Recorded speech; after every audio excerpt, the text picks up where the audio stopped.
ఉత్తరాంధ్రలో పిడుగులతో వర్షం పడే అవకాశం ఉందని వాతావరణ శాఖ చెబుతోంది. ఉత్తరాంధ్ర తీరంలో ఉపరితల ఆవర్తనం కొనసాగుతోంది.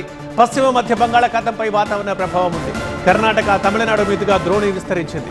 వాళ్ళ ఏపీ వ్యాప్తంగా పిడుగులతో కూడిన వర్షం పడే అవకాశం ఉంది. ముఖ్యంగా శ్రీకాకుళం, విజయనగరం, విశాఖ సహా పలు జిల్లాల్లో మోస్తరు వర్షాలు కురుస్తాయని చెబుతోంది వాతావరణ శాఖ. గోదావరి, కృష్ణా, గుంటూరు, బాపట్ల జిల్లాల్లో కూడా వర్షాలు పడే అవకాశం ఉంది. రాయలసీమలో కూడా పిడుగులతో కూడిన తేలికపాటి వర్షాలు పడతాయంటోంది. 30 నుంచి 40 కిలోమీటర్ల వేగంతో తేలికపాటి గాలులు వీచే అవకాశం ఉన్నట్లు విశాఖ వాతావరణ కేంద్రం తెలిపింది. పిడుగులు పడే టైంలో పొలాల్లో ఉండొద్దని, రైతులు జాగ్రత్తలు పాటించాలని అధికారులు సూచిస్తున్నారు.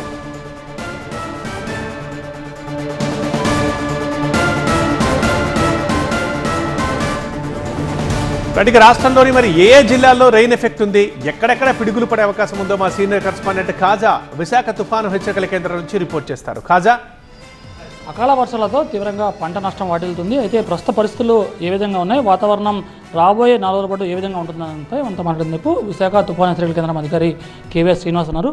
సార్, వాస్తవానికి ప్రజెంట్ సిచ్యువేషన్లో వాతావరణ కండిషన్స్ ఏ విధంగా ఉన్నాయి, వర్షాలు ఏ రోజు కురుస్తాయి? ప్రజెంట్ సిచ్యువేషన్ చూస్తే నార్త్ కోస్టల్ ఆంధ్రప్రదేశ్ దానికి adjoining west central bay of బెంగాల్లో అయితే అట్ 3.1 కిలోమీటర్స్ హైట్లో సర్క్యులేషన్స్ అయితే కనిపిస్తున్నాయి. అలాగే నెక్స్ట్ అనదర్ ట్రఫ్ అయితే చూస్తే గల్ఫ్ ఆఫ్ మన్నార్ నుంచి, గల్ఫ్ ఆఫ్ మన్నార్ అంటే సుమారు ఇక్కడ శ్రీలంక, ఇది ఇక్కడి నుంచి ఇంటీరియర్ కర్ణాటక వరకు కూడా ఎక్స్టెండ్ అవుతుంది. అంటే దీని యొక్క ఇన్ఫ్లుయెన్స్ ఇటు సౌత్ కోస్టల్ ఆంధ్రప్రదేశ్ మీద కానీ రాయలసీమ కానీ కొంచెం స్లైట్గా ఉండే ఛాన్సెస్ ఉంది. అలాగే నెక్స్ట్ అనదర్ ఈ సర్క్యులేషన్స్ ఏవైతే ఉన్నాయో అవి కూడా ఈ నార్త్ కోస్టల్ ఆంధ్రప్రదేశ్ దాని మీద కొంచెం స్లైట్ ఇన్ఫ్లుయెన్స్ ఉంటుంది.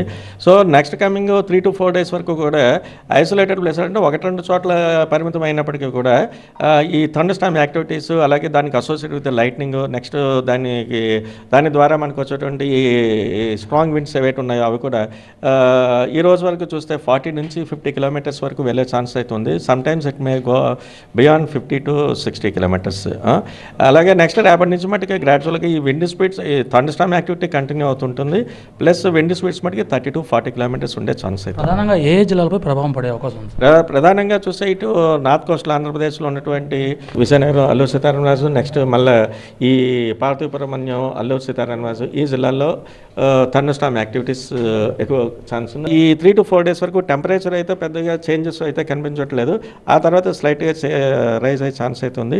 ఈ లైట్నింగ్ ఇలాంటివన్నీ వచ్చినప్పుడు ఎక్కువగా ఫార్మ్స్లో పనిచేస్తున్నటువంటి ఈ రైతాంగానికి ఎక్కువగా ఈ చెట్ల కింద అలాంటి చోట్ల తలదాచుకోకుండా ప్లేన్ ల్యాండ్ మీద కూర్చుని పొజిషన్లో ఉంటే ఈ లైట్నింగ్ స్ట్రైక్స్ నుంచి మనల్ని మనం కాపాడుకోవచ్చు. సో ఇది ఓవరాల్గా అంటే ఏపీలో ఇంకా మరో 3 రోజుల పాటు వర్షాల ప్రభావం ఉంటుంది, ఇంకా ఉరుములు పడే అవకాశం ఉంది. కాబట్టి దానికి తగ్గట్టుగా జాగ్రత్తలు తీసుకోవాలని అధికారులు సూచిస్తున్నారు. కెమెరా పర్సన్ భాస్కర్తో ఖాజా, TV9 విశాఖపట్నం.